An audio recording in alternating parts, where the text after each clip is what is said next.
आइए देखते हैं इस क्वेश्चन को कि इंडिया का हमारे जो माइनिंग सेक्टर है उसका जीडीपी में इतना लेस परसेंट में कंट्रीब्यूशन क्यों है despite India being a part of the Gondwana land. तो ये तो सबको पता है कि भारत का जो प्रायद्वीप पठार है वो गोंडवाना लैंड का हिस्सा था कभी पर, और जो गोंडवाना लैंड है उसी में हमारी इग्नियस रॉक्स हैं, सारी आग्नेय चट्टानें हैं, और हमारे मिनरल रिसोर्सेज जितने फॉसिल फ्यूल्स हैं वो हमारे गोंडवाना लैंड या फिर हमारे आग्नेय चट्टानों में ही मिलते हैं। ठीक है, जितने भी हमारे फॉसिल फ्यूल्स हैं majority of them are found in the Gondwana land region. और गोंडवाना लैंड का हमारा हिस्सा कौन सा है? प्रायद्वीप पठार।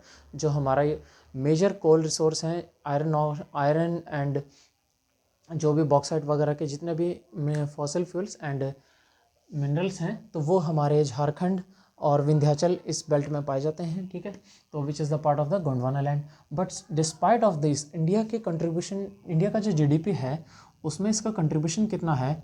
Nearly 1.7 to 2%। ठीक है, तो लगभग जो इंडिया के जीडीपी है, हाँ, उसमें लगभग हमारा इसका 1.7% हमारा कंट्रीब्यूशन है जीडीपी में इसका।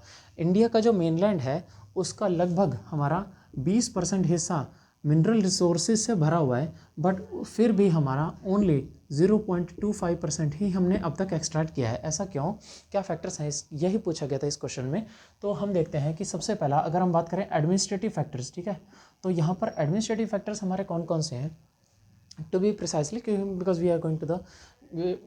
you are going to be an administrative officer, so administrative factors वहाँ पर क्या काम करते हैं ये आपको पता होना चाहिए। तो एडमिनिस्ट्रेटिव में क्या आते हैं कि जो हमारी माइनिंग्स हैं तो माइनिंग साइट्स जो हैं उनकी ऑक्शनिंग और लीजिंग होती है। तो लीज जो हमारी माइनिंग साइट्स जो हैं वो जो लीज पे दी जाती हैं that has a very poor mechanism in India. अगर हम बात करें अभी तक की तो there are 147 of total land mining sites and out of which the states have only auctioned the 7 sites. ठीक है, तो 7 साइट्स जो हैं वो अब तक हमने लीज पे दिए हैं which are set to the production of this extraction of this resources. ठीक है, तो दूसरा फैक्टर यहाँ पे हमारा क्या काम करता है कि इलीगल माइनिंग। ठीक है, तो इलीगल माइनिंग जो हमारी होती है, इलीगल माइनिंग, इसकी वजह से क्या होता है? गवर्नमेंट फंड जनरेट नहीं कर पाती है। The government, because of the illegal mining, their fund does not go to the government and the government is not able to raise the enough adequate fund for the development and extraction of these mining resources। ठीक है, तो illegal mining। और तीसरा क्या है? Corruption. ठीक है, तो ये भी एक हमारा एडमिनिस्ट्रेटिव का पार्ट है which is a loophole in the mining of these resources. तो करप्शन की वजह से जितना भी इनका पैसा है the amount goes to the administrative officers and the investors which extract these resources and sell at a higher prices, and the amount does not go to the government so that it can utilize for the development of these resources। ठीक है, the next factor which is main is a skilled labor। ठीक है, तो skilled labour का हम यहाँ पर क्या मतलब है कि देखिए जो हमारे पास पुराने काम करने वाले मजदूर थे या लेबर थे they were adaptable to the mechanical and operational things, but due to the advancement in the technologies, जो डिजिटाइजेशन हुआ है इसके बाद क्या हुआ कि जो न्यू वर्कर्स हैं, न्यू इंजीनियर्स एंड एक्सप्लॉयटर्स हैं, तो वो क्या है? They are not adaptable with the older mechanisms and processes which were used in the mining processes। तो जो माइनिंग में हमारे पुराने मजदूर, हमारे लेबर्स काम करते थे, अब वो जिनके पास एक्सपीरियंस है वो नए मेथड्स के साथ अडेप्टेबल नहीं, और जो नए इंजीनियर्स हैं जो डिजिटल प्रोसेसेस के साथ ज़्यादा अडेप्टेबल हैं, ज़्यादा यूज टू हैं, वो जो पुराने मैकेनिकल और फिजिकल ऑपरेशंस होते थे माइनिंग एरियाज़ में, तो वो उनमें अडेप्टेबल नहीं है। तो there is a conflict in the skill set of the labours and we don't have adequate skilled labour for the extraction of this resources. ठीक है, तो माइनिंग्स में काम करने के लिए स्किल सेट की प्रॉब्लम है। तीसरा क्या है कि तो the fifth factor which is responsible is the market demand and price. ठीक है, तो मार्केट डिमांड और प्राइस जो है यहाँ पर एक बहुत बड़ा फैक्टर काम करता है, क्योंकि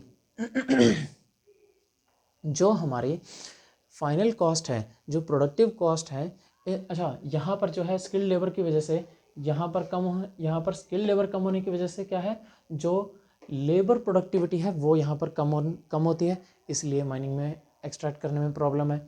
उसके बाद मार्केट डिमांड और प्राइस की क्या है कि देखिए, जब हमारी ये एक्सट्रैक्शन स्टार्टिंग में शुरू हुई थी तब जो है इन रिसोर्सेज पर डिपेंडेंसी बहुत ज़्यादा थी और इनकी डिमांड बहुत मार्केट में बहुत ज़्यादा थी, but due to the extraction of everywhere in the world wide of this resources, तो जो मिनरल्स हैं उनकी वैल्यू, मार्केट वैल्यू बहुत कम हो गई।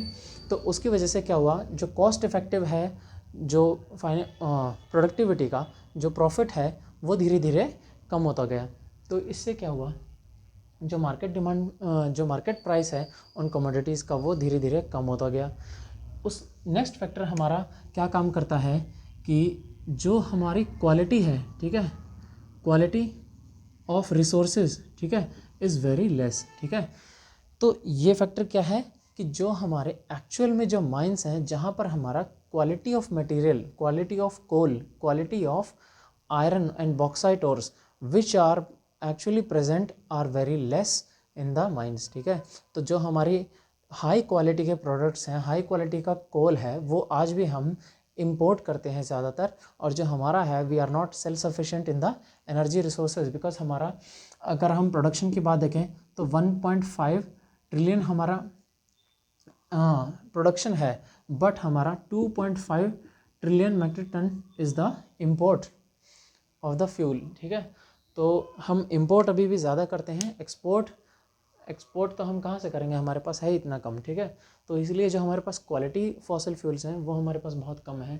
नेक्स्ट हमारा क्या है कि नेक्स्ट हमारा फैक्टर यहाँ पर क्या काम करता है कि जो हमारे लीगल फ्रेमवर्क है, ठीक है, क्योंकि जब इनकी ऑक्शनिंग होती है legal framework is very poor, ठीक है।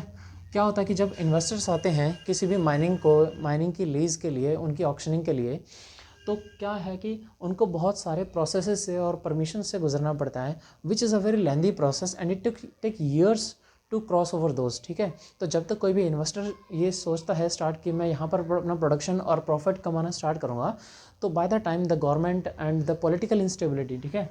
तो यहाँ पे एक फैक्टर क्या काम करता है, पॉलिटिकल फैक्टर, यहाँ पर पॉलिटिकल इंस्टेबिलिटी भी एक फैक्टर है जो यहाँ पर काम करता है, because it hinders the framework and the processing mechanism for the production of this resource and extraction of this resources, ठीक है। उसके बाद पॉलिटिकल टसल क्या है कि देखिए, जो भी हमारे माइनिंग साइट्स हैं वहाँ पर सेंटर जो है, अभी तक the central government has taken away to authorised the mining of this resources in India, ठीक है। तो जो भी हमारी माइनिंग्स हैं उनको लीज पे दिया जाता है, उनकी परमिशन जो है वो सेंट्रल गवर्नमेंट के पास है।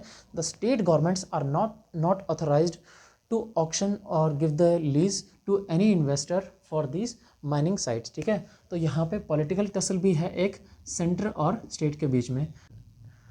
नाइन्थ अगर हम यहाँ पर फैक्टर देखें तो जो हमारे स्किल्ड लेबर्स हैं, ठीक है, तो स्किल्ड लेबर्स की यहाँ पर हमारे पास बहुत कमी है, ठीक है। दैट स्किल्ड लेबर एज ये इसके जैसा ही है। तो स्किल्ड लेबर की अगर हम बात करें तो जो हमारे पास जियोलॉजिस्ट हैं, ठीक है, तो जियोलॉजिस्ट हैं और माइनिंग इंजीनियर्स हैं, ठीक है, माइनिंग इंजीनियर्स हैं, ये हमारे पास latest and eco friendly planning के लिए हमको इनकी बहुत ज़रूरत है, और ये हमारे पास एडिक्वेट अमाउंट में नहीं है, ठीक है। तो ये एक स्किल सेट लेबर की हमारे पास आज कमी है। 10वीं चीज़, ठीक है, 10th फैक्टर हमारा यहाँ पर कौन सा काम करता है, एनवायरमेंटल फैक्टर देखें तो एनवायरमेंट में 2 फैक्टर काम करते हैं।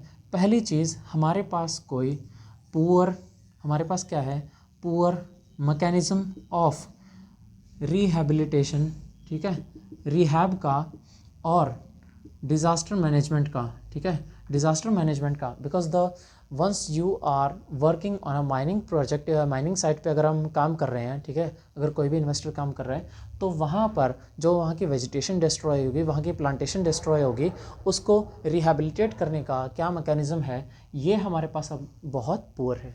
नेक्स्ट चीज़ क्या है, जो अभी हमारी माइनिंग साइट्स हैं they are located in the tribal areas, ठीक है। तो जो भी ट्राइबल एरियाज़ हैं वहाँ पे हमारे शेड्यूल्ड कास्ट एंड ट्राइब के लोग रहते हैं, और वहाँ पर अगर हम उनको डिस्प्लेस करते हैं तो वह उनको हम कहाँ पर जॉब देंगे, कहाँ पर उनको सेटलमेंट देंगे, इसका हमारे पास अभी तक कोई प्रॉपर मैकेनिज्म इंडिया में नहीं है, because these mining areas are in the forested and the plateau Deccan areas, और वहाँ पर हमारा एजुकेशन इनके पास इतनी अच्छी नहीं है ट्राइबल एरियाज़ के पास कि वो किसी भी माइनिंग एरिया की जॉब में या माइनिंग वर्क में हमारे एम्प्लॉय किए जा सकें।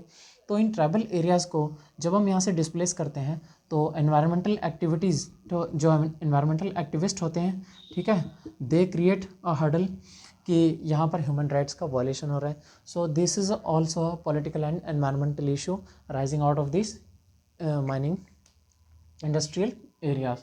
तो ये हमारे कुछ सारे फैक्टर्स थे जो which are responsible for the low contribution of mining in the GDP of Indian economy. So that's it.